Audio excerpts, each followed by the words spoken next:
Yep. And we're Put back. your clothes back on, Carol. Quick.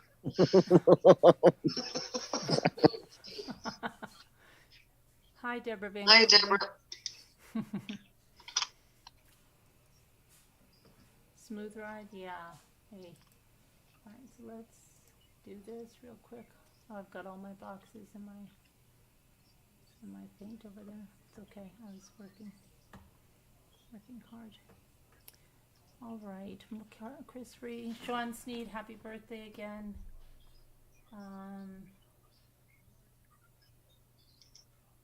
Debbie D. Deborah Van Cooverden. Jimmy and I have a little bit of a road trip tomorrow, so we'll be on the road, but we'll be home early.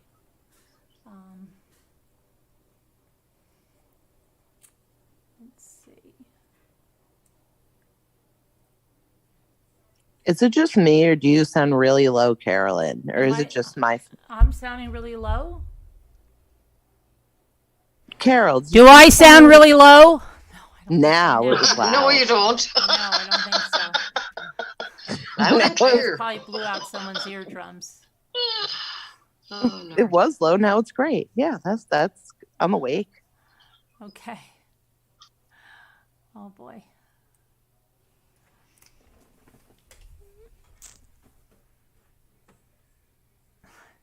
Chris, right, and everybody.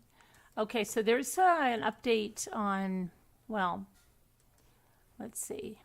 I don't know if we really want to call it an update, but something connected to Eliza Fletcher, that the suspect live streamed shootings that took place just days after Eliza Fletcher was abducted and killed while out for a morning run.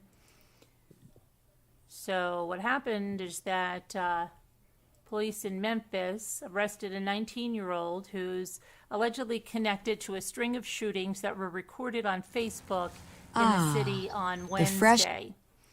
The suspect, identified as Ezekiel Kelly, was taken into custody following a major manhunt. Police confirmed to Fox News Digital that he was arrested after he crashed a stolen car near the area of Ivan Road and Hodge Road. Memphis police had urged residents in that area to shelter in place. That order has since been lifted. Memphis Police Department released an image of Kelly and said he was driving with a red dealer tag and a busted rear window. The vehicle was described as a Nissan or an Infiniti. The suspect shooter allegedly recorded the shootings on Facebook. At least 2 shootings were reported as of 7 p.m. local time. One occurred at a BP gas station, and a woman was injured during another. And let's see, the shooting comes as the city was rocked by the abduction and murder of mother of 2 and a teacher, Eliza Fletcher, as she was jogging Friday morning. The suspect, Cleo Henderson, is charged with first-degree murder, especially aggravated assault, and tampering with and fabricating evidence. So that's strange.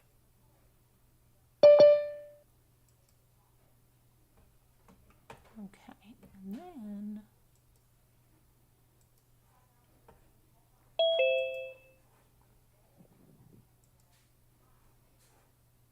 hold on, what just happened to my thing?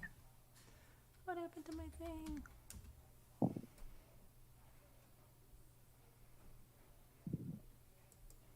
And we have a Missouri man. Let's see what happened to him. He shot his wife, and then he flagged down a Texas police chief and told him that he shot his wife. Police Chief Ruben Ramon told the Lubbock Avalanche Journal that he was checking out a report of a hay bale in the road early Wednesday afternoon when Keith Bass II, who's 48 years old, was waving him over. Okay, Chief Ramon said that Keith Bass approached him with a holstered handgun and said, "I just murdered my wife." Bass told the chief that he found his wife in bed with another man, and he shot both of them. He said he took off for Excelsior Springs, Missouri, more than 650 miles away, and intended to go to a friend's house in Lubbock. Instead, he surrendered to the first police officer he saw, who happened to be Chief Ramon. Chief Ramon said he called in Bass's information and learned that he had a warrant for his arrest for murder in Clay County, Missouri. The chief called Floyd County Sheriff Paul Reyes, who took Bass into custody.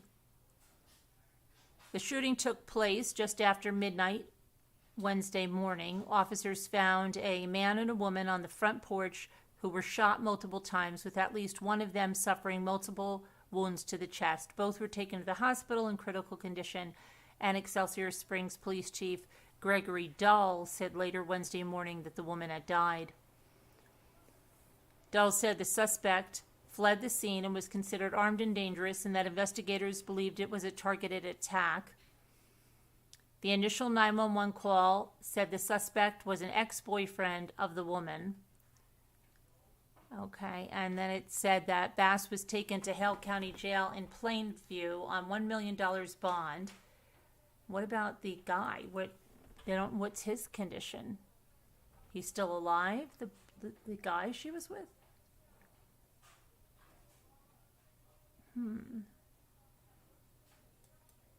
Oh gosh, look at this one.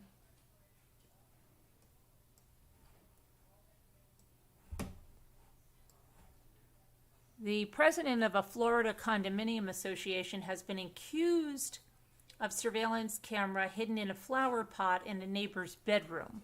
Robert Orr, 49, was booked on 4 counts of, hold on one second, video voyeurism Tuesday night, the Flagler County Sheriff's Office said, and has since been released on $20,000 bond. The Sheriff's Office said it was notified of the camera on August 30th by a woman who had spent the weekend in the condo. As she was packing to leave, she told investigators she found the plugged-in USB camera hidden in the flower pot. Investigators discovered that the camera held a video of 2 people in various stages of undress in the condo's master bedroom, including the woman who made the complaint and a man who had also spent the weekend at the condo. And the camera had video clips of Orr testing the camera in his own condo before he put it in the flower pot. Robert Orr is the president of the Las Brisas Condominium Association within the Matanzas Shores community. The information below has been changed to reflect that our apologies. Okay, so the Flagler County Sheriff's Office issued a correction to something. Let's see, what did they want to correct here? Let's see. They say the president of within, what are they correcting here? Let's see. The name of the condo association. Hold on, I'm trying to get to their Facebook page to see exactly what. Robert Orr is the president, okay, of the Las Brisas Condominium Association. That's what they said before. The Mendes community. The information below. Oh, they changed it. Okay. So, yeah, so you've always had the right information. 59-year-old. Well, they said he was 49 before. Maybe that's the thing. 59-year-old Robert William Orr turned himself in at the Sheriff Perry Hall inmate detention facility last night, where he was booked on 4 counts of video voyeurism. He has since been released, posting $20,000 bond.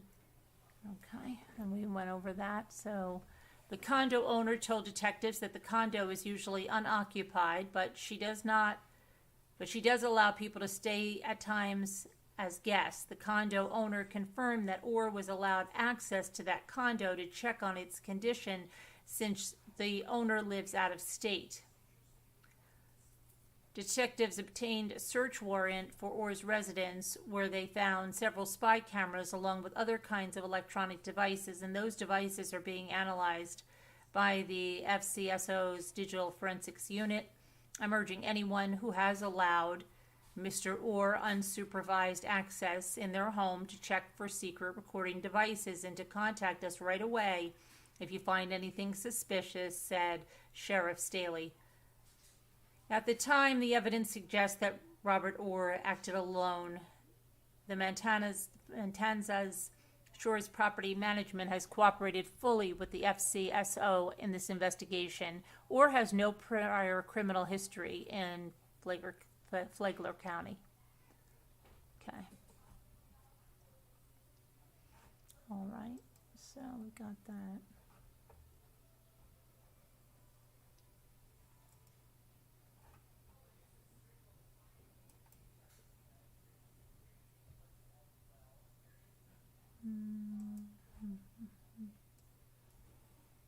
Oh, in case anybody wants to know, I got my crown today. And the other one I got started, just letting you know. In case some of you are just on the edge of your seat waiting about that. A North Carolina teacher is previously charged with having a sexual relationship with a student now faces a host of other charges after investigators say she met with the victim at her home at least 9 times while she was on house arrest.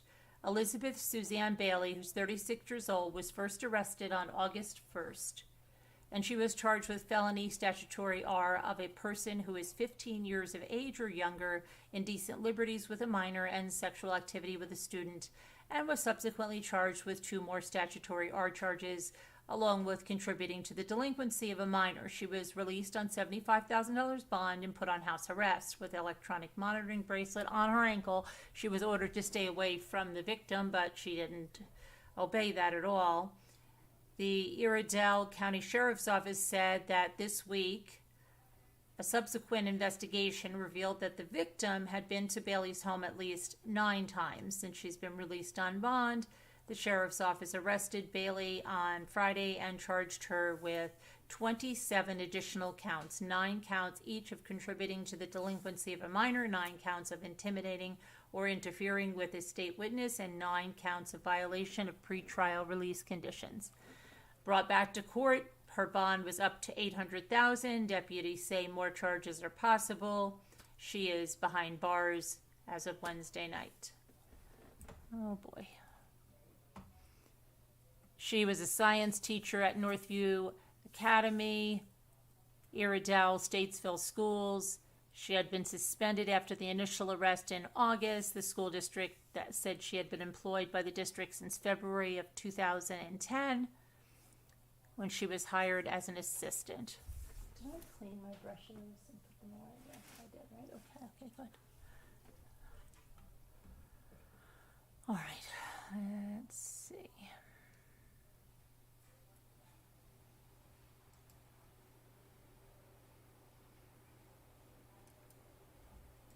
Okay, so one of the suspects was captured in that Canadian stabbing, right? Okay.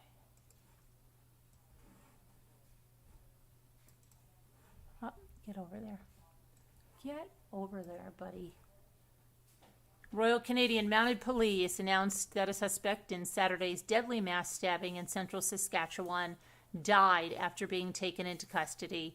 The RCMP said it took Miles Sanderson, who's 30 years old, into custody about 3:30 p.m. near Rossthorn, about 75 miles from the site of the stabbing incidents that killed 10 people and wounded at least 18 others. Sanderson then suffered medical distress and died at the hospital.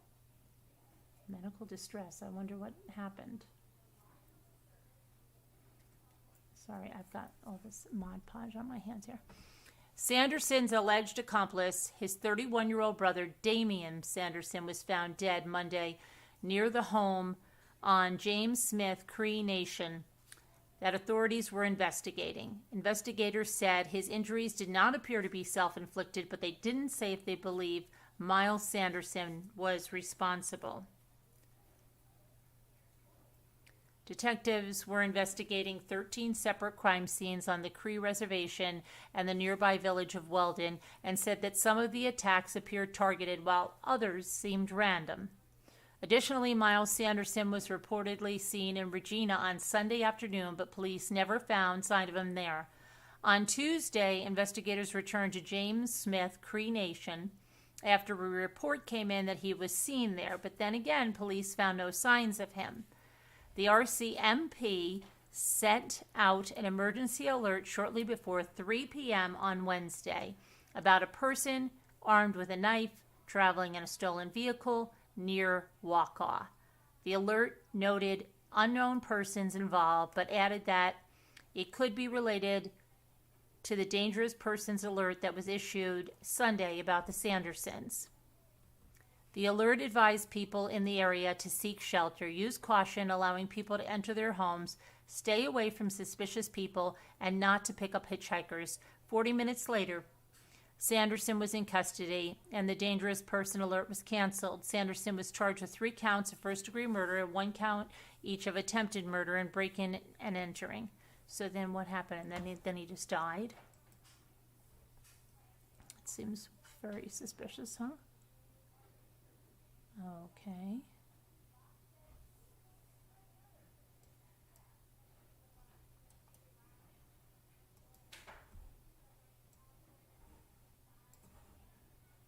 On Wednesday, Nevada police reportedly executed a search warrant at an elected official's home in connection with last week's stabbing death of a journalist who reported on his alleged misconduct. The Las Vegas Review-Journal reported that officers were spotted outside the home of Clark County Public Administrator Robert Tellis, 45, a Democrat who lost a re-election bid in June. Jeff German, 69, worked for the publication, not only reported how Tellis has harbored a toxic work environment rife with bullying, but how Tellis had an inappropriate relationship with a staffer. On September 3rd, German was found stabbed to death outside of his home. At the time, police said they believed it was an isolated incident. In addition to photos of the suspect, police say they were seeking a 2007 to 2014 red or maroon GMC Yukon Denali with chrome handles, a sunroof, and a roof rack. Reports indicated that a car matching this description was found in Tellis's driveway after German slaying. Tellis's term is expected to end in January.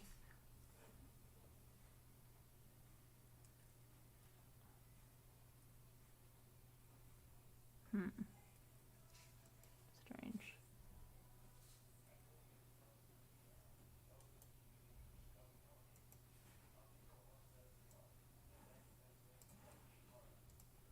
A New Hampshire man will admit on Wednesday that he killed his girlfriend's 5-year-old son last year. Joseph Staff, 31, pled guilty to manslaughter, second-degree assault, falsifying physical evidence, and witness tampering. He was dating Elijah Lewis's mother at the time of his disappearance and death. In October, a cadaver dog discovered Lewis's body buried at Ames Noel State Park in Abington, Massachusetts. The boy was last seen days earlier at his home in Merrimack, New Hampshire. Lewis had not been seen for a month before authorities were notified of his appearance. He was reported missing 9 days before his body was found and 3 days before his mother, Danielle DeFinias, and staff were arrested in New York in connection with his disappearance. I remember this.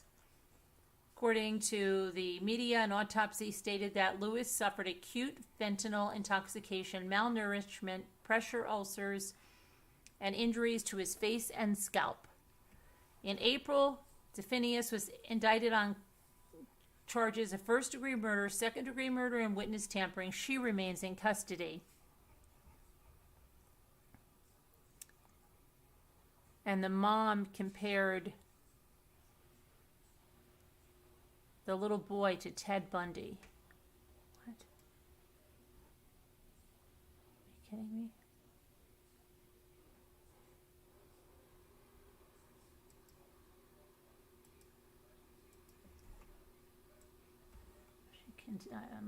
Unless somebody really reported that wrong and that's the boyfriend, which it sounds more like. 2 children were critically wounded Tuesday in an apparent road rage incident when the road rager opened fire at a vehicle driven by the children's mother. The shooting took place just after midnight. The mother told police that she was driving along Macon Road in Berkeley and saw another vehicle approaching at a rate of speed as if they were being chased. The woman pulled over and the driver of the other vehicle started shooting. An alleged chase an alleged case of road rage ended with 2 children being shot and critically injured. She was just screaming, "My son's been shot, been shot." She kept screaming the whole way over here. "Someone, can you help me? Can someone help me? Call the police," said a witness, Jose Cortez. Although she pulled over, she stated the driver started shooting at her with her 2 children in the back seat. "We just hear screaming like, 'Help, help, help,'" Cortez says. A 4-year-old was shot in the back and arm. You see blood coming out of his elbow. You can see his bone or something. That's terrible.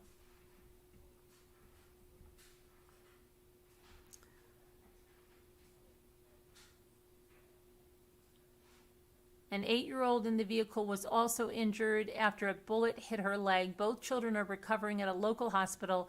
So far, no information has been given about a potential suspect's identity. Anyone with information is urged to contact 901-521-CASH.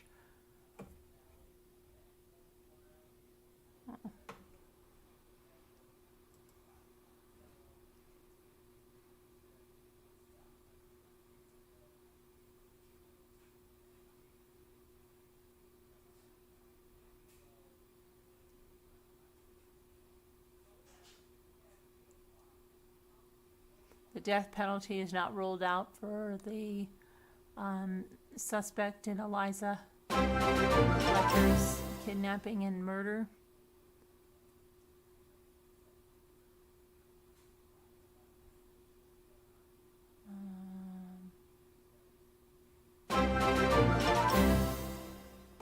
What's up with that? Let me see. What's up with that? What's up with that? Oh, Snow Remover gifted 5 memberships. Thank you. Let's see who's getting to be a new member. Amy Celeste gifted a new membership. Lori Ann. Is that our Lori Ann? Gifted a membership. Fur Baby Lover gifted a membership. Denise Bendixson gifted a membership. Christy Love gifted a membership. Thank you. Congratulations, everyone. Hi, B+. So, wow, that's,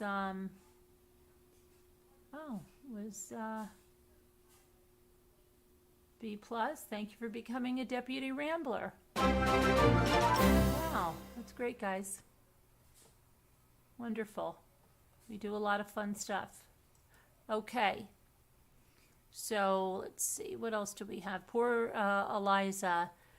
There's a video out now that shows Cleo Abston frantically cleaning his car. What else are they? But we have a North Carolina. Let's see this one. This is the mom that turned her son in after seeing a photo of him. Here we go. So a North Carolina man was arrested in a connection with robbery last month that left a store employee dead. Charles Haywood was 22 years old. He's 22 years old. He's accused of killing Margaret Bracey, 42, during a robbery at Exotic Hemp Company in Surf City. Now, the CCTV footage showed Hayward inquiring about products at the store before he took out a knife and took cash from the register and then stabbed the 42-year-old employee, Margaret Bracey, multiple times and killed her. He reportedly suffered a laceration to his hand during the stabbing, which he was able to get $750. He allegedly left his sweatpants and bandana at the scene. He left his sweatpants at the scene. Okay. Hayward was said to be living with his mother at the time of the murder. He came home with a shirt wrapped around his hand and immediately took a shower and had no pants on. What? His mother noticed the hand injury and took him to the hospital. After seeing Hayward's picture on the news regarding Bracey's stabbing death, she called the Surf City police and turned her son in. She stated that Haywood put the shirt he had wrapped around his hand into a trash bag and put the trash into the outside trash can. Haywood is charged with first-degree murder and armed robbery. He remains jailed without bond. Okay, Hayward.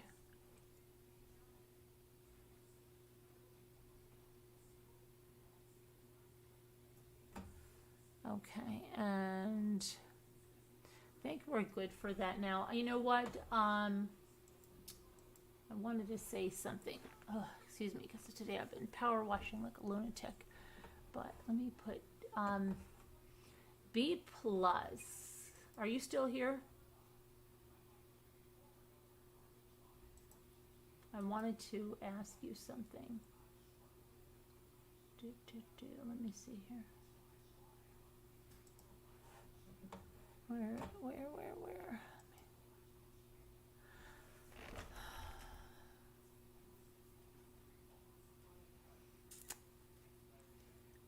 I wanted to know if she's still here because, oh, you are. You wanted to know about J-Bells. Are you were looking into J-Bells? And I don't know truly how much you know or you don't know about J-Bells, but I just wanted to tell you briefly. J-Bells came into my life that I know of. She could have been stalking me for, I don't know how many years, months, whatever.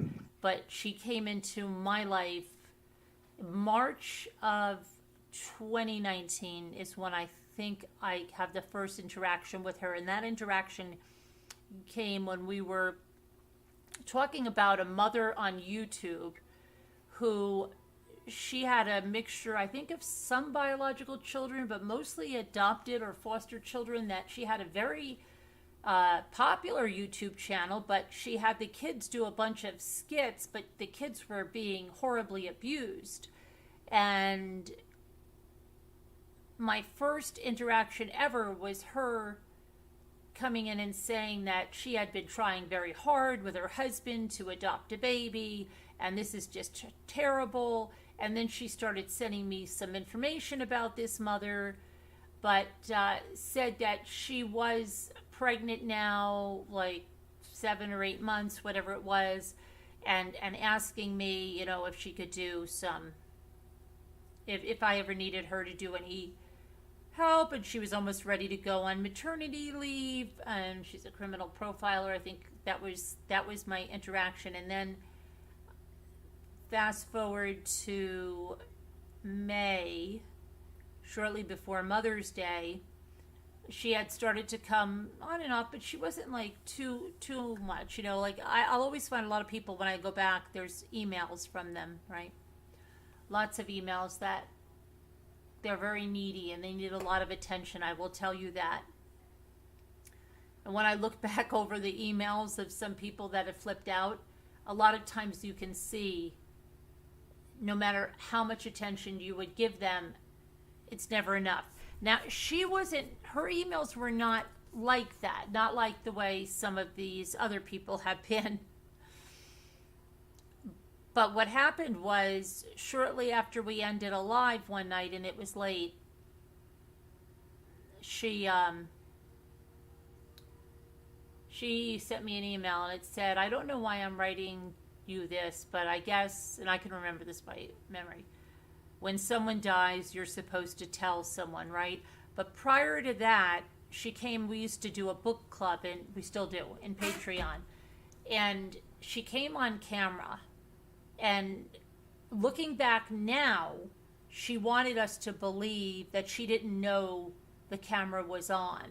Now, this was a Patreon meeting, but there was still probably 30 people at least there. And she came on camera and she was balancing a coffee cup on her belly, which now we learned is a pillow. And she was talking about family annihilators because, well, everybody comes to talk to us about Chris Watts, right? Then she said, oh, is my camera on?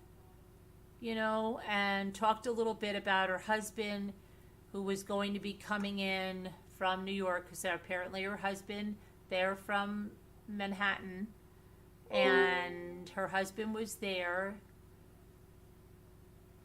He would come back and forth, and apparently the reason she wasn't there is because she said that she had fallen down a flight of stairs late in her pregnancy, and her doctor would not allow her to travel again because it was too risky, and so she had to have the baby in the UK. And so they hadn't had a chance to buy anything because she's had so many losses and so many things. And she told her husband, no, I can't do it. I can't do it. It'll jinx it. It'll jinx it. And then there was a few days after that she said he passed away, to which I'm like, oh my gosh, you're kidding me. How? And she had the whole story. You know, he got off the plane. He came upstairs. He said, I don't feel good. She said, we have to get to the hospital.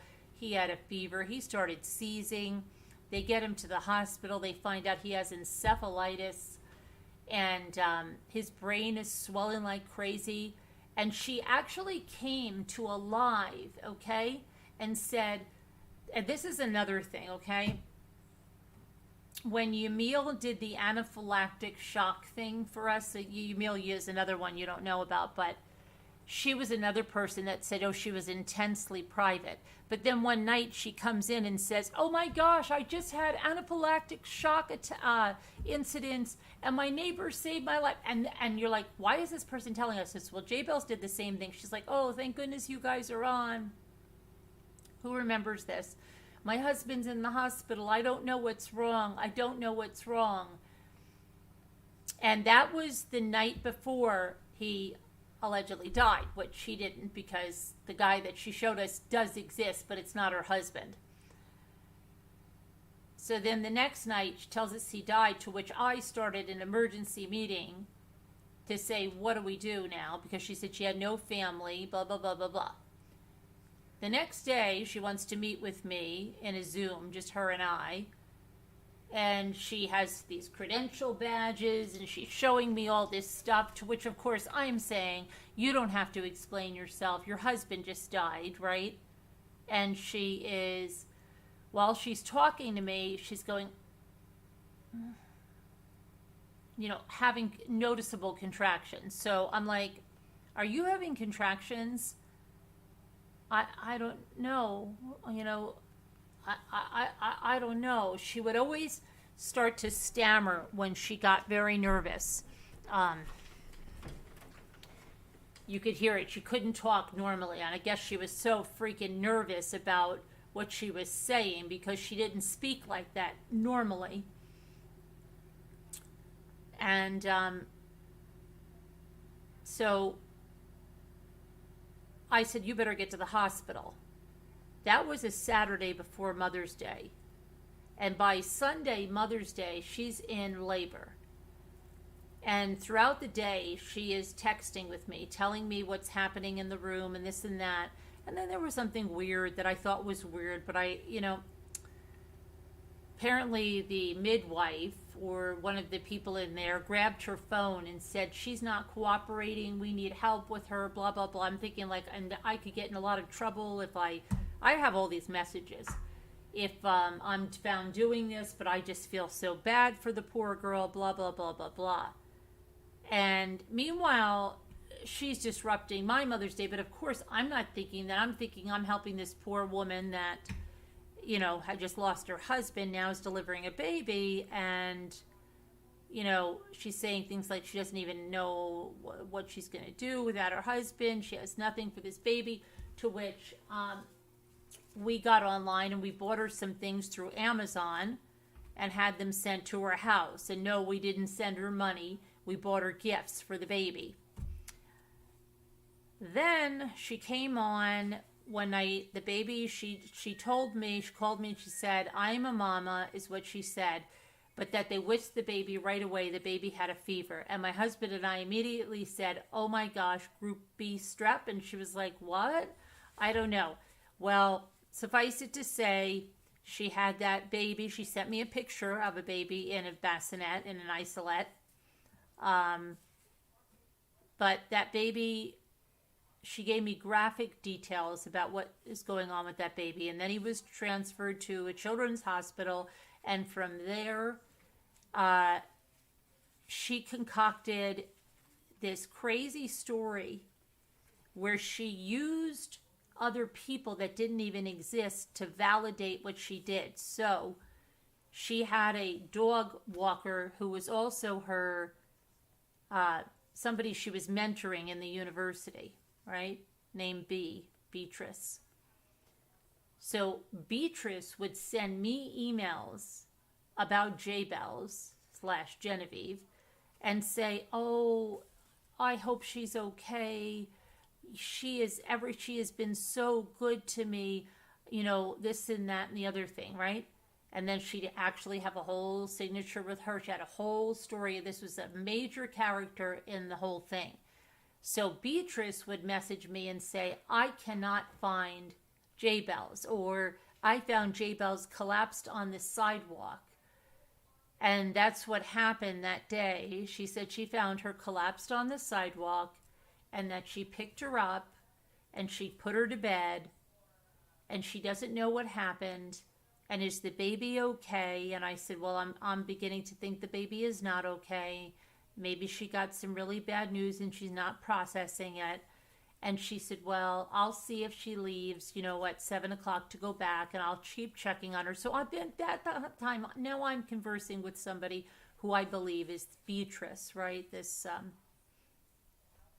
20-odd-year-old young woman, right? And she did other things, like Bella Mack met with her. So we knew she was real because right after this, Bella Mack brought her some coloring books and some things, and they met at a park. So that's one Rambler meeting her. So we knew she was a real person.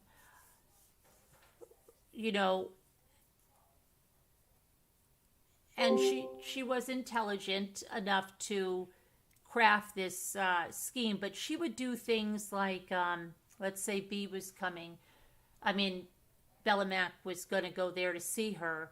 She would text Bella Mack something back that was supposed to be for the dog walker, but it gave her credibility. So she would say, yes, B, just if you would please go to my apartment and take $40 out of my purse and go please buy this, that, and keep the change, and I'll see you later. And then she would, a few minutes later, go, oh, I'm sorry, wrong message. So then Bella would know, okay, wait a minute, she is real. She's telling B to go get this stuff. So she did stuff like that all the time and kept all these people in the story. And with the baby dying, she actually had me speaking to nurses who told me graphic details about how this baby died with the brain, what happened to the baby's brain. She took great pleasure in using a voice changer and speaking to me as a nurse because she said she wanted me to take detailed notes of this. Well, forget the public play. She stayed with me for 2 weeks. But she wanted this to be documented, so when she was ready to find out all the details of her baby dying, she would know that. And she actually, it was horrific. She told me they were going to talk to her about taking the baby off of life support because the baby was brain dead. And she just ran out of the hospital. And then when I was talking to whoever I thought was the nurse, I said, how could they let this woman walk out of the hospital? And this woman said, I followed her the entire way, and I saw her collapse on her sidewalk, and I saw that lady pick her up and bring her into the house. And then I saw her laying on the bed with her head in the bassinet. We had bought her this bedside bassinet with her hand in there as if there was a baby in there. So, again, that added credibility. And then she totally flipped out. She said she was going to, just couldn't handle it.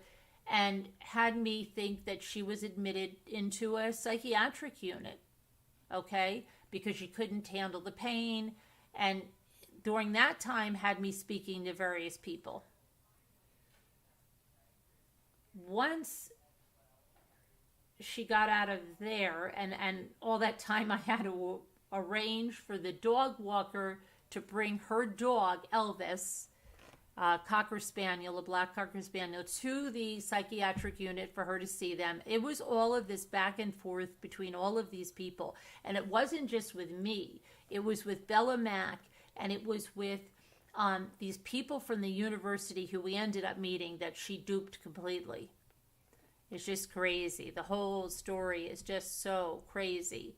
And then throughout that summer, she vacillated back and forth between forgetting things, and then she had to go again into another like psychiatric unit in August, and then mentions to me that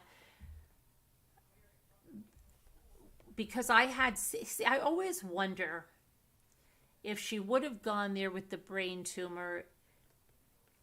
I looked on her Twitter, and there was something about her having a brain tumor. And this was back 2017. And I asked her about it.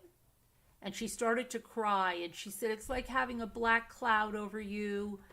That it was a non-malignant brain tumor, but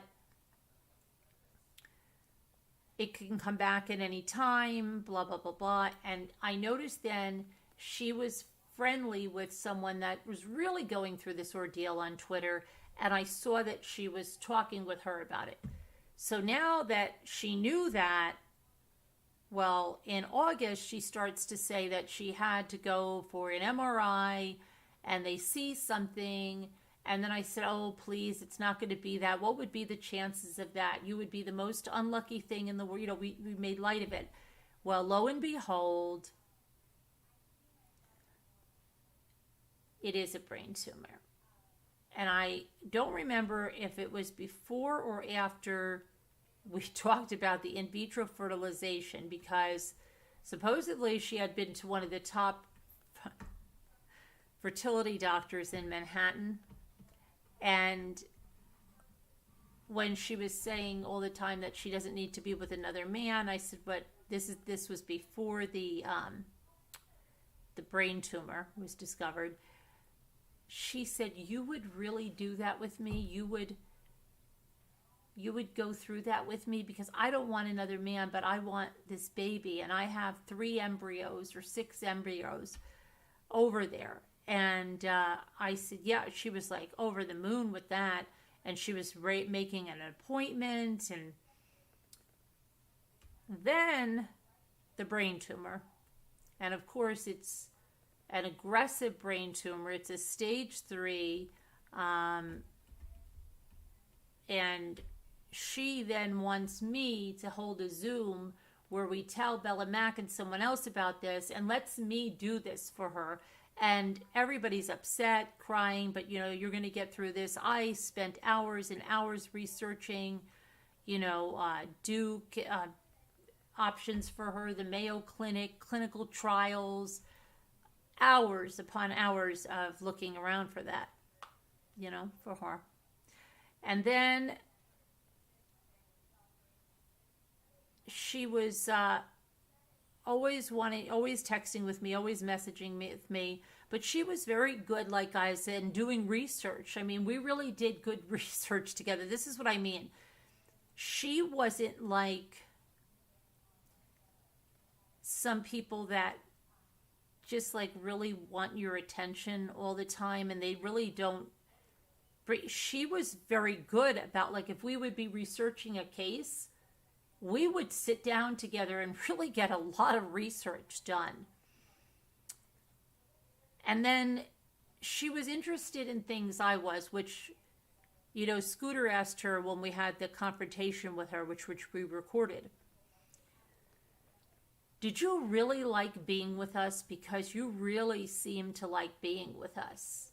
Or is this just, you know, because you had to do that to relate? Did you really like those things?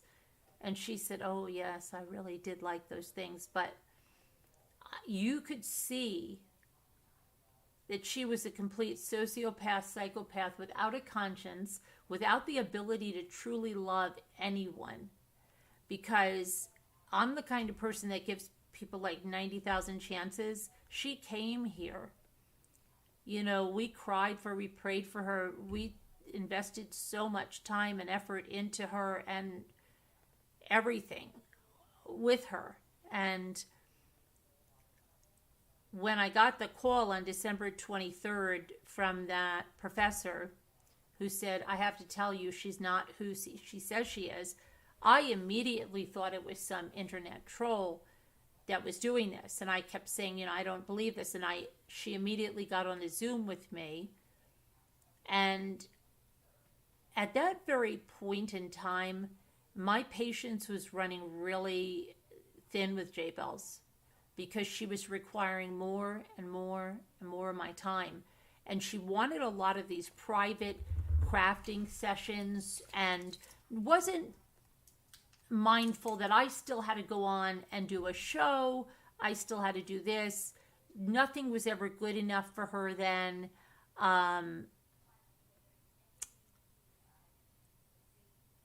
You know, she wanted certain gifts, but it wasn't really about money, because she would reciprocate with things. So it really wasn't money for me. It was money.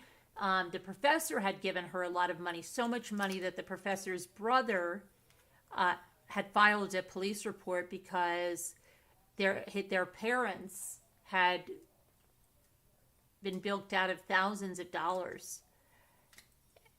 Anyway,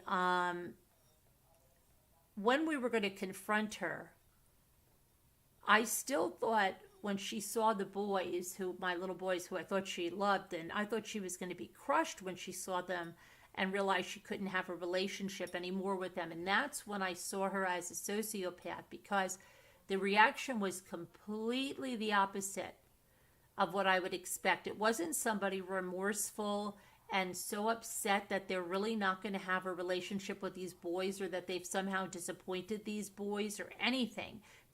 She was not who she said she was. She wasn't even, nothing even registered for that. And in fact, it was a game for her. She leveled up. Okay, it's very very, very scary to think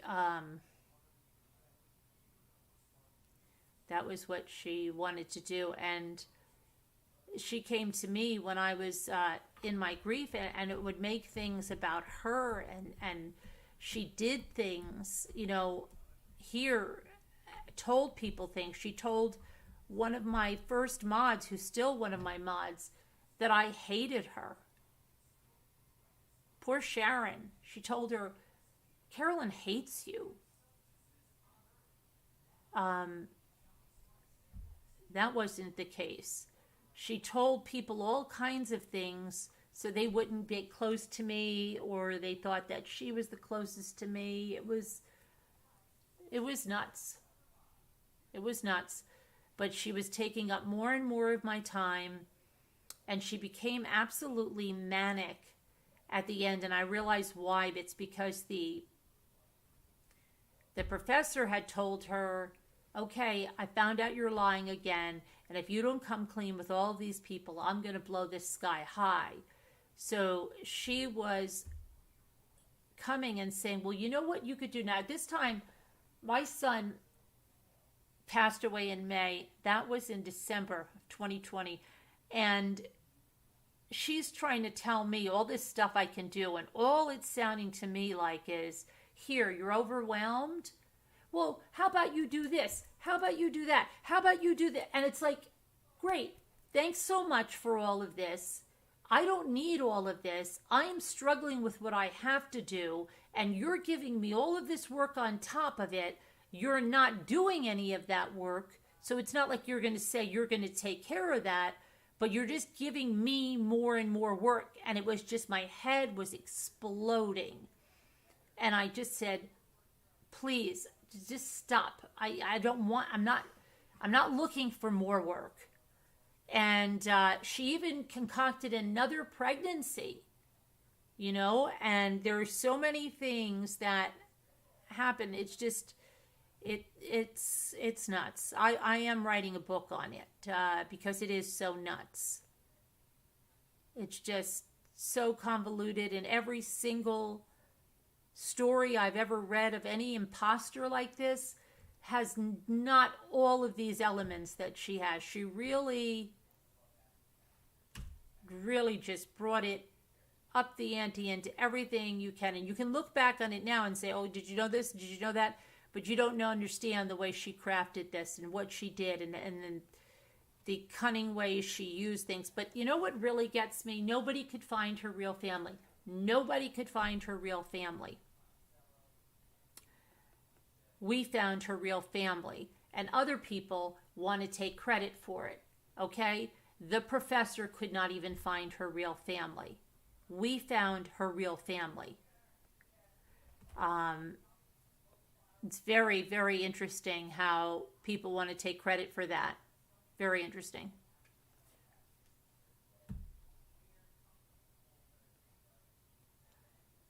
And her real family knew that at a young age, when she was a teenager, she had something with being Jewish, okay? She was not Jewish, but she told me she wasn't just Jewish, she was Orthodox, and she brought a whole element there about SA and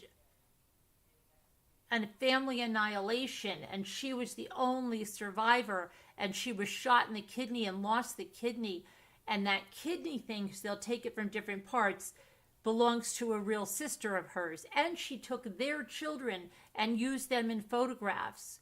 Her mother is a psychiatric nurse who thinks the girl does no wrong, but J. Bells has no family, right?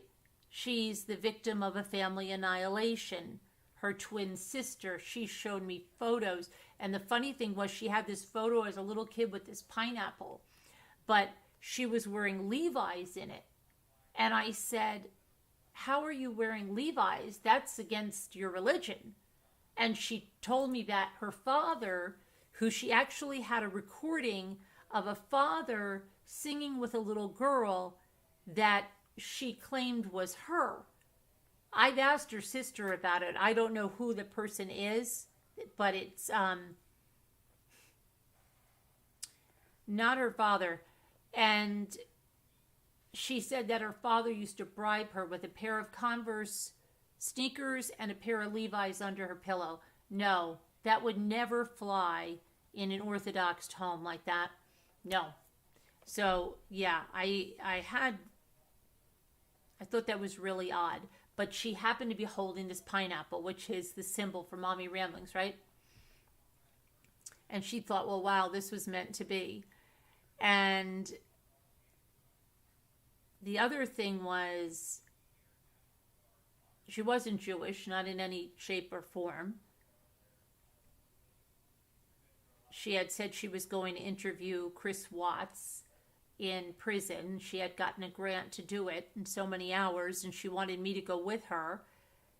But then she had the brain tumor, and then when she came here, she said that she had just been approved again.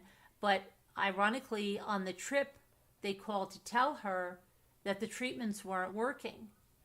And my husband said, well, why don't you stay here and go to the Mayo Clinic with Carolyn? She'll go with you. She said that her doctor said to return home, get a course of treatment, then come to the United States and bring that to one of the hospitals there. She would take pictures of the cancer hospital she was at in the UK. She went the extra mile on a lot of it. But it's just very crazy. But there was something else I was going to tell you about. Oh, the family said, yes, she was always interested in the Jewish religion. And when she was around 15, she created this scheme about a rabbi, and she was either trying to run away with a rabbi. I forget what it was, but it was, they saw that the lies, the incredible lies she was telling at 15. And so they confronted her, to which she got upset. This is her sister. And the mother thought she could do no wrong. And apparently she has a brother. When we found the family, we weren't sure to contact the brother or the sister. And the sister said, wow, if you had contacted the brother is just like her. He lies all the time. His life is a lie.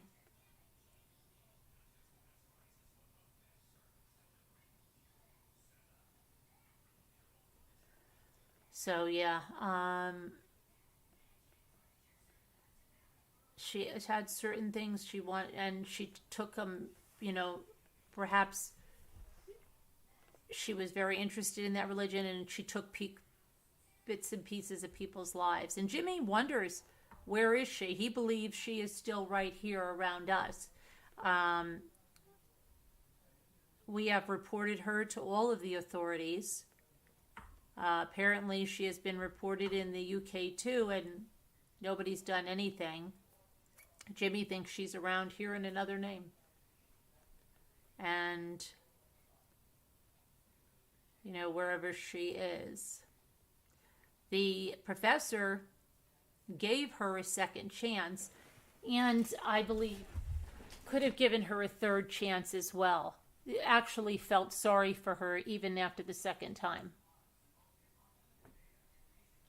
And so did several other people feel sorry for her.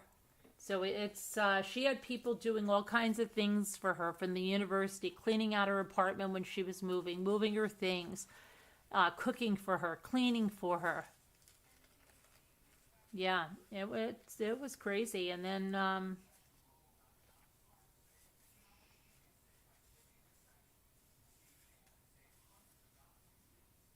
she was always very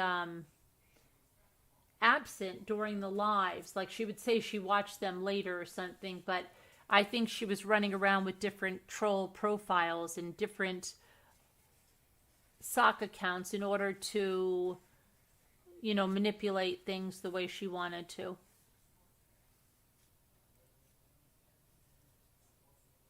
So, yeah. And then, then there's been drama in itself with the whole talking about it, where a certain creator has spun the narrative, has misled the professor. They had said that they believed in a WhatsApp message that the professor and J-Bells had what they called a fumble in bed. Now, I didn't know what a fumble was. I've only heard the word about football games, but apparently what she was saying when she said they had a fumble in bed was that they had a romantic involvement together. And what this other creator did is she was so angry that J-Bells didn't like her. J-Bells had said a lot of terrible things about her. And her behavior was troubling. Not J-Bells, the other one. And when the whole J-Bells situation came out, that other creator decided to be like the biggest victim and make this about her and not about J-Bells.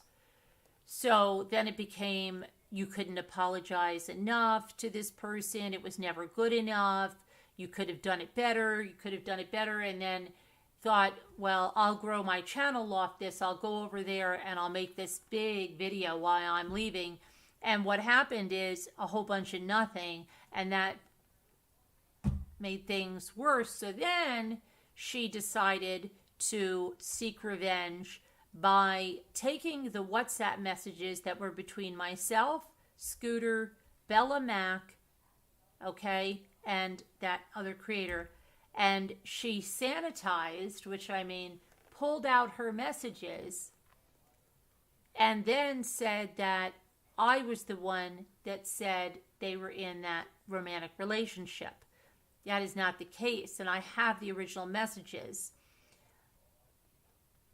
But she went over there and then decided to do this. And then she went and contacted J Bell's sister and did similar stuff, which is really disgusting, okay? In order to have content, in order to feel involved or whatever. J Bell's could not stand that creator. And there are multiple messages about it. But she couldn't take it. So she's created video after video after video about J Bell's. What the freak do you know about J Bell's when you met her one time on the way through? And after that, she had distanced herself from her, was scared of her, didn't want to talk to her. But suddenly you see this big thing. And it's really ridiculous. But anytime someone needs views or something, it's all about, J Bell's.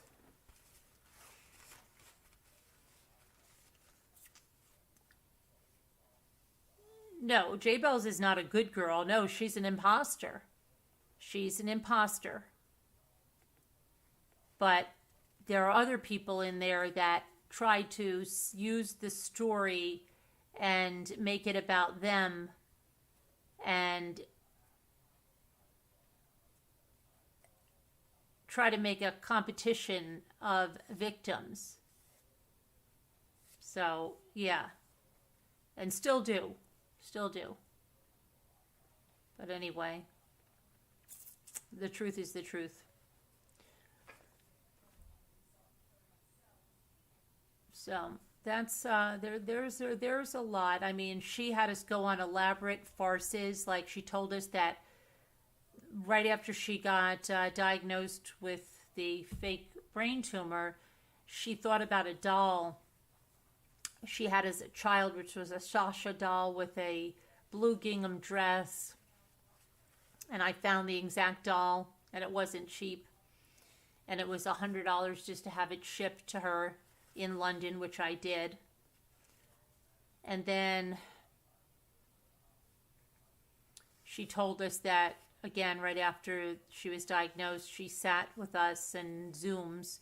She told us she used to come to a resort here. And of course, it was I live in, I don't know if you're familiar with it, the Catskills used to be known as the Jewish Alps.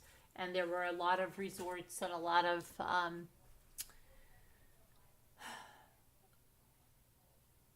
resorts that were mainly Jewish clientele at a certain time. And she told me that her family was one, and they went to this one called the Pines. And it's defunct. I have a video about it. It's completely defunct. It's like with those guys that go and search out those, defunct resorts and stuff, abandoned.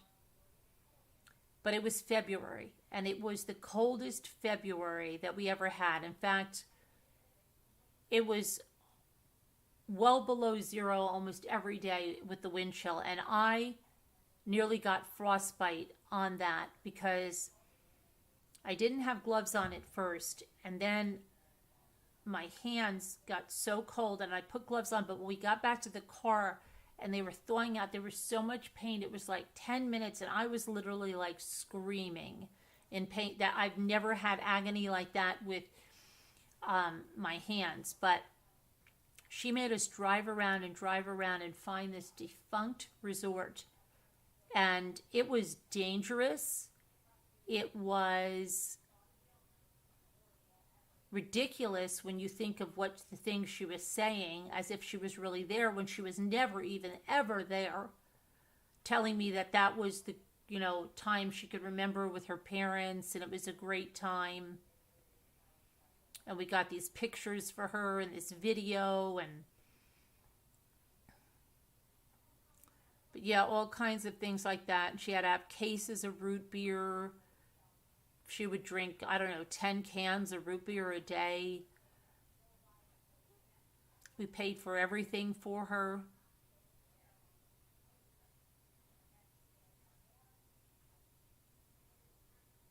Just craziness. She would tell us that she was buying houses in the area. She would make me sit with her on realtor.com, tell us she already had an offer in on something, ask us if we would go and see the property and take a video of it for her. She just wanted to know how well she was doing with the con, what we would do. Would we go on the phone with her doctor? Would we go to a house she was supposedly buying? Would we, take her to a resort that she said she went to as a child? It's crazy.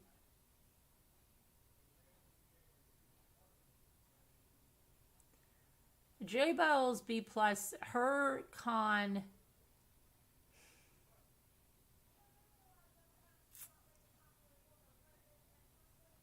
like I said, is so advanced. I was contacted by a production company that wants to do a documentary because they heard about this and they have never seen something with as many elements as J Bell's story, because it has just so many different elements.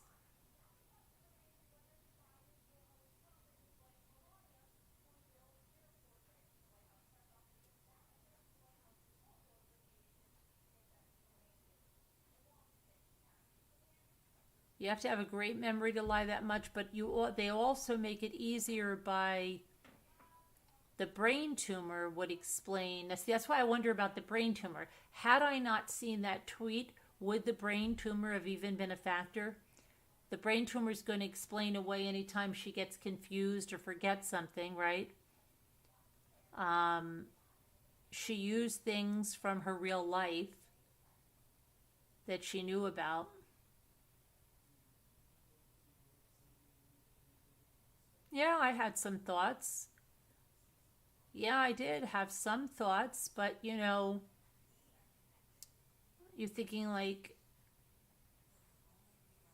who would lie about this? It wasn't like I said, it wasn't that she was sitting there asking for money. It was mostly my attention that she wanted. She would say things like, wasn't it easy when I was there? Didn't see, but that was all a gauge to her. It wasn't something like a normal person. But then I would say, well, I don't know. It could be the brain tumor. It could be this. It could be that. But yeah, it was insane.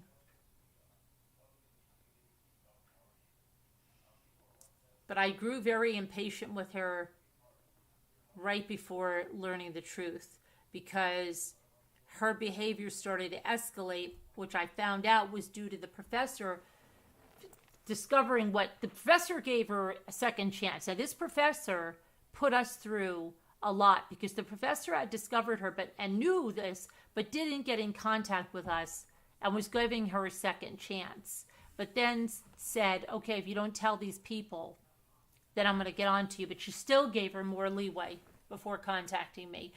And that's why I think her behavior became increasingly troublesome, because she wanted more and more attention, and she was just she was running me ragged. I couldn't take it.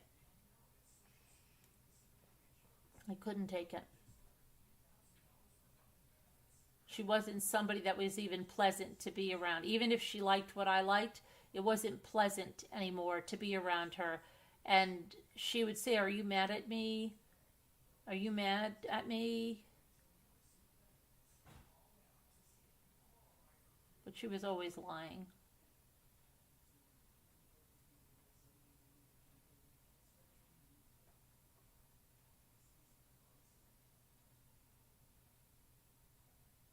She would send my kids gifts. She would send me gifts. Like I said, we spent a lot of money on her as well. The doll, I sent her so much in craft supplies because she said she couldn't get to the craft store and that's what she wanted to do. And just the shipping to go over there was ridiculous. And the boxes that I was sending, hundreds of dollars in shipping alone.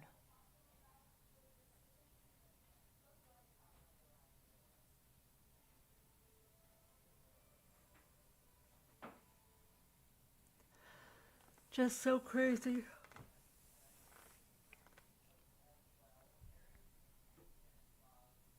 Yeah, betrayal and listening to this, you think about all the trouble and time, yeah, that she spent doing this. Exactly.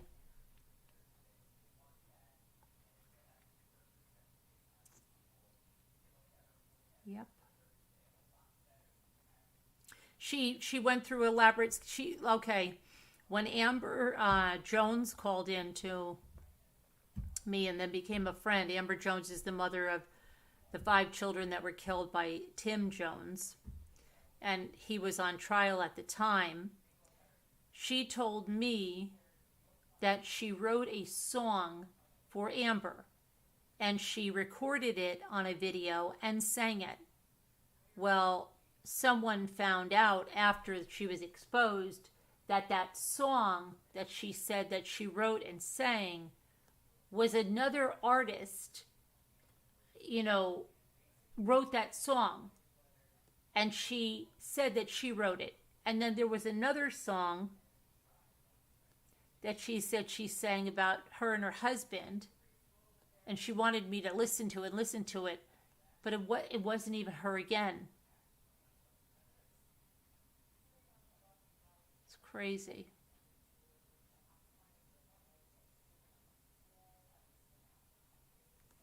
Just crazy. Hi, Jenny D1. Hi, Danielle C.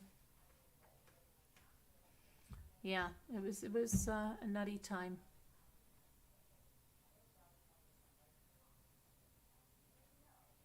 And I imagine she's probably here. I don't think a person like that lets something go. I think they're looking for their up the ante again. Who am I going to fool this time? How am I going to do it? She said in that confession video, you think I'm just going to go off camera and gloat over this? And it's exactly what she did. I don't think she was happy that she was discovered right, around Christmas. I don't think that was good, but she had already gotten her Christmas presents from me, and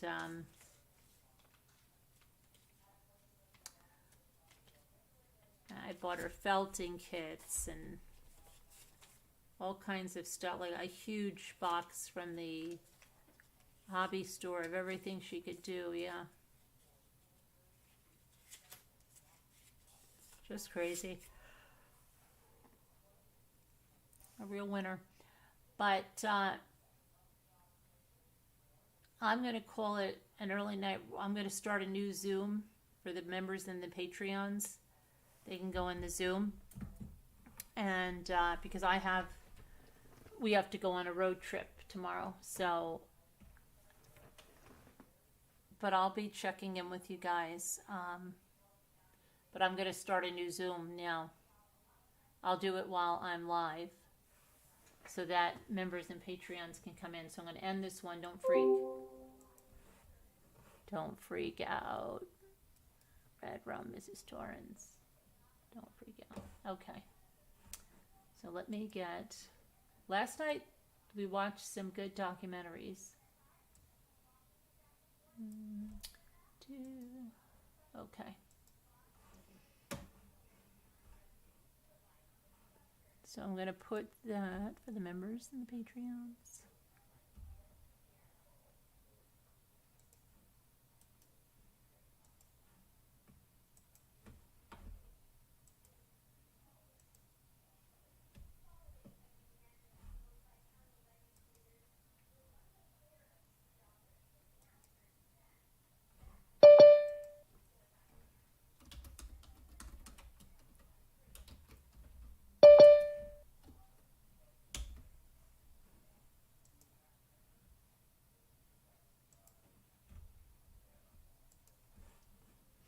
We are going to get back to our book clubs now that it's summer. Well, we did it through July, but we are going to get back to the Patreon one to finish The Killer Across the Table and start the other one, and we are going to finish the Juan Martinez on the members.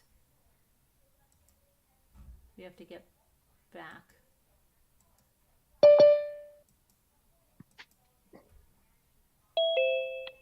Let me make some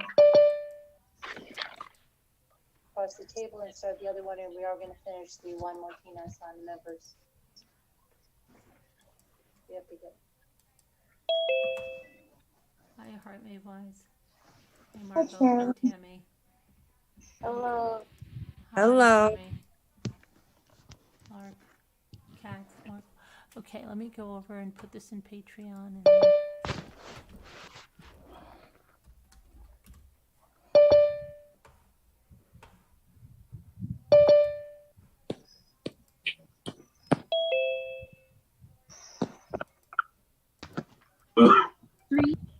Hi, I'm here. Hi. Oh. Hello. Hi, Caroline. Hi, Alicia. Hi, everyone. Alicia. Hi, Debbie. Hi, Alicia. Hey. Hi, everybody. Hi. Hi, Ralph. Marco. Hi, Tracy. It's Margot. Hello. Hi, I'm here. Oh. Hi, Catherine Hi, Ralph. Julianne. Hi, Catherine. Yeah, that show yesterday. I don't know who was here. Body cam. It was so Did you good. like that? That was really loud. Like I heard it was very loud. Oh, right? It was Yeah, scary. I did. People were screaming in it. I was like, because I was in the Loved middle. it, I'm like, loved it. what in the world is going on? Lot of blood. It was sitting in my room, Carolyn. My daughter incredibly came in. I was like, intense. can you turn that down? It's going to give you bad dreams, you know? Yeah, I had to get out of the massage chair and turn It it down. It was crazy. not on a regular channel because it showed a lot of things. Did it? Oh yeah, I was up till 6 a.m. with. I heard you guys were one of still you there. scream or something at one point. I was gasping. It was very That's probably it was me. very like it was stressful, but in a not in a good way, but in a good Glad Hi, Chris. that I it's was good that I'm watching it and I'm not there kind Okay, of to way. the people in the chat, we're going to go retire to the Zoom. You're welcome. You're a member of your Patreon. Come on in. To everyone else, whether you're a member of Patreon, if you're not coming in, good night. Good night to everybody. Thank you for coming, and we'll see you tomorrow.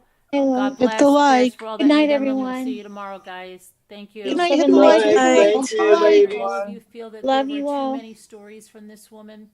Well, Linda, in hindsight, and if you go through all this stuff, but as you're going through it with all the emotions that are being evoked by her stories and stuff, you're thinking like, who would, like, a normal person say, who the hell would make that kind of stuff up? You know what I'm saying? Right. And you would So feel bad it's- at moments when you it's doubt her very because of different. like And what then really to going through this, right? say something, then it's like you're a cold-hearted bastard or something. Yeah, it does make you not believe a lot of stuff anymore, but it's just, it's hard, Linda. I can totally see how it would happen. Are you talking to me? No, Linda Uribe. Once they get you, Because I don't blame you a bit for involved. trusting people after that. Yeah. Yeah. And Carolyn's a very Not at all. so, and I am too. But I Wacky think stuff. it definitely happened. But all right, guys. I just look at the We'll whole see you Amber Heard tomorrow. case. Love you. That people target empaths like that. It's really sad, but it does happen. Mm-hmm. Yep.